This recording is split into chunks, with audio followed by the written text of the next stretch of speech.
પછી તો ભગવાન કૃષ્ણ હવે ધીરે ધીરે ગોકુળમાં લીલાઓ કરે છે અને એમાં ભગવાને એક તૃણાવર્ત નામના અસુરને માર્યો.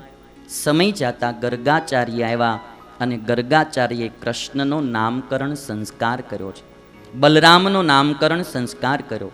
નામકરણ સંસ્કાર કરતા ગર્ગાચાર્ય કહે છે, અયમ હિ રોહિણી પુત્રો રમયન સુહૃદો ગુણૈ આખ્યાસ્યતે રામ ઇતિ બલાધિક્યાત બલમ વિદુઃ પ્રાગયમ વાસુદેવસ્ય ક્વચિત જાતસ્તવાત્મજઃ વાસુદેવ ઇતિ શ્રીમાન અભિજ્ઞાસમ પ્રચક્ષતે.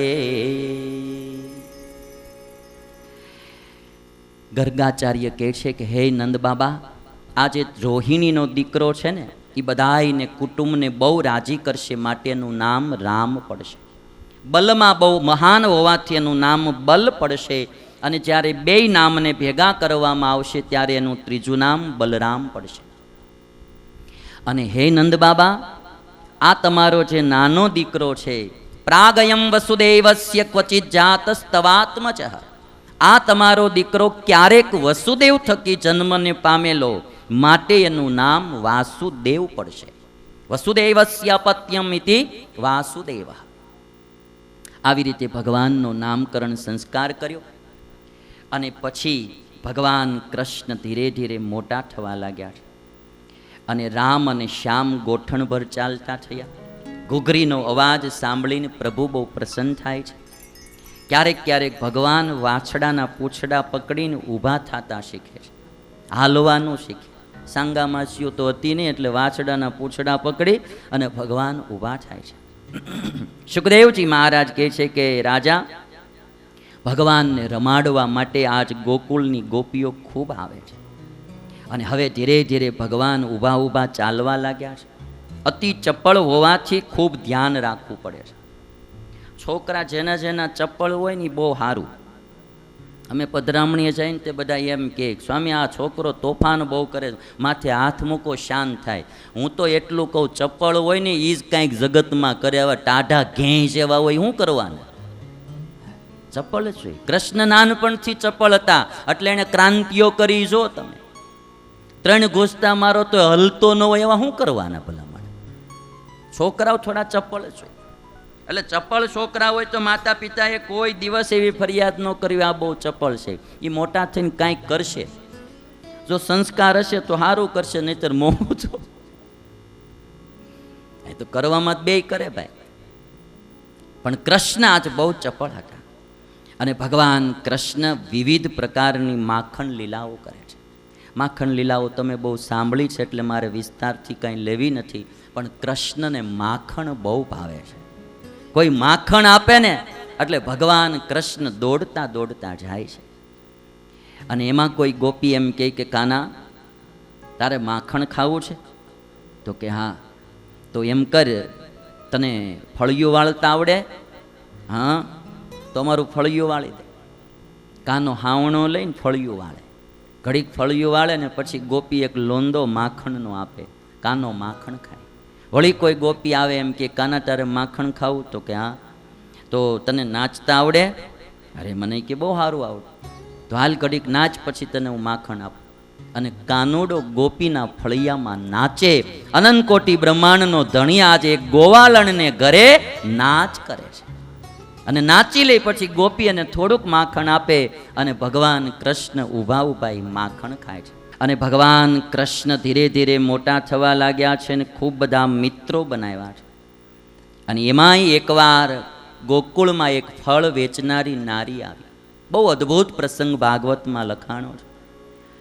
કોઈ ફળ વેચવા માટે કોઈ નારી આવીને ટોપલામાં ફળ હતા અને નારી ગોકુળમાં આવીને સાદ પાડતી હતી, ક્રીણીહી ભોહો ફલ્લાની, ક્રીણીહી ભોહો ફલ્લાની.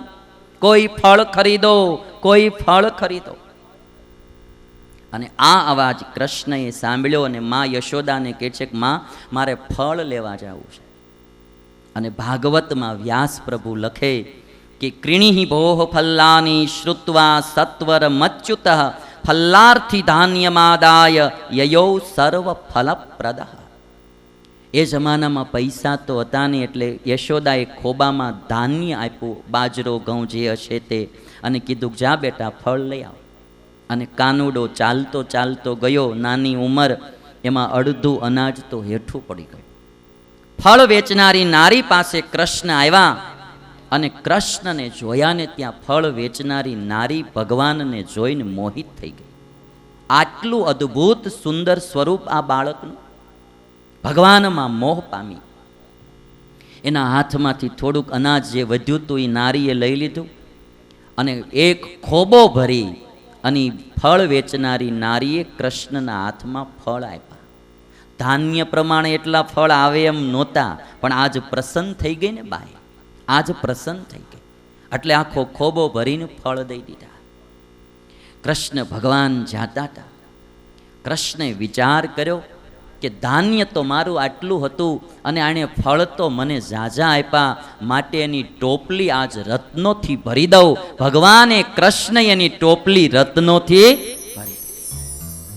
અને આમાં એવું સરસ લખ્યું કે ફલ્લાર્થી ધાન્યમાદાય યયો સર્વ ફલપ્રદઃ, સર્વેના કર્મના ફળનો દેનારો આજ સ્વયં ફળ લેવા ગયો.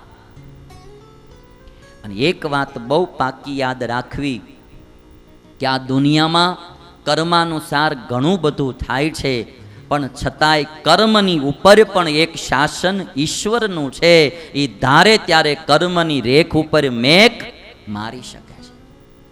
જો બિલકુલ બધું કર્મથી થતું હોય, ભાગ્યમાં લખ્યું હોય એટલું જ થતું હોય, તો આપણે કંઈ કરવાનું આવે જ નહીં.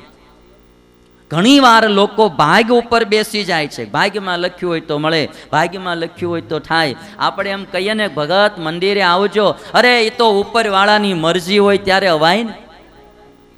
ત્યાં હોટલમાં ઉપરવાળાની મરજી થઈ હોય કે તું આજ હોટલમાં જાજે, રોજ સવારે સાંજે ખાઈ ખાઈને ગલે માવા ખાવા વયો જા, મસાલા ખાવાથી ઉપરવાળાની મરજી થતી હશે. માણસો ખોટું આવું ભગવાન ઉપર ઢોળી દે. એ તો ઉપરવાળાની મરજી હોય ત્યારે થાય. ભાગમાં હોય તો મંદિરે જવાય. બધું જ ભાગ ઉપર ડિપેન્ડ નથી ભાઈ, અમુક આપણી ઉપર પણ ડિપેન્ડ કરે છે. અને એટલા માટે કેવલ પ્રારબ્ધમાં લખ્યું હોય એટલું જ નથી થતું. પ્રારબ્ધને બદલનારા પણ ભગવાન, અને ભગવાનની સાથે જોડાયેલા કોઈ સંત એ પ્રારબ્ધને પણ બદલે છે. આજે બી તમે જુનાગઢમાં જાઓ, જુનાગઢનો પ્રસંગ, જુનાગઢમાં એક બાઉદ્દીન કોલેજ છે, અને મુસલમાની છોકરો, એનું નામ હતું બાવલો. નાનપણમાં એના પિતા મૃત્યુ પામેલા, અને એની બા અને આ બાવલો છોકરો બે જંગલમાં લાકડા કાપવા ગિરનારમાં જાય, અને લાકડા વેચીને પોતાની આજીવિકા ચલાવે. અને એ 200 વર્ષ પહેલાંનો આ પ્રસંગ. અને ગુણાતીતાનંદ સ્વામી, સ્વામિનારાયણ ભગવાનના સાધુ, જુનાગઢ મંદિરના મહંત, અને એક કૃપાનંદ સ્વામી, આ બંને હિમાલયમાં ગયેલા, જુનાગઢના ગિરનાર પર્વતમાં ગયેલા, અને બંને ઉતરીને આવતા હતા. શિયાળાનો સમય, કૃપાનંદ સ્વામી વૃદ્ધ અવસ્થા, ટાઢના ધ્રુજતા હતા. અને ત્યારે આ બાવલાની મમ્મી, એની માં, મુસલમાન બાઈ, એ જોઈ ગઈ કે કોઈ ખુદાના ઓલિયા પુરુષ ટાઢના ધ્રુજે છે. એટલે ઓલા બાવલા છોકરાને મોકલો, બેટા લાકડા લઈને જા, અને ઓલા મહાપુરુષ જે ઓલિયા પુરુષ છે ને એને તું તપાડ. અને બાવલો લાકડા લઈને આવ્યો. અને ગુણાતીતાનંદ સ્વામીને કે સ્વામીજી ठंड लगती है? तो કે हाँ मेरे पास लकड़ी है, चलो मैं आपको ताप कर देता हूँ, अग्नि प्रकट कर देता हूँ. અને બાવલાએ એ લાકડા જે આજીવિકાના લાકડા હતા એ સળગાવી અને અગ્નિ પ્રગટ કરી અને સાધુને તપાડ્યા. ગુણાતીતાનંદ સ્વામી ભેગા એક ભગત હતા. સ્વામીએ કીધું ભગત જાઓ તમે, અને એની મમ્મી જે છે એને કહો કે આ લાકડાના જે રૂપિયા થતા હોય તમે દઈ આવો. અને ભગત માટે અમે લાકડા આપ્યા, એના અમારે રૂપિયા લેવાય ના પાડી.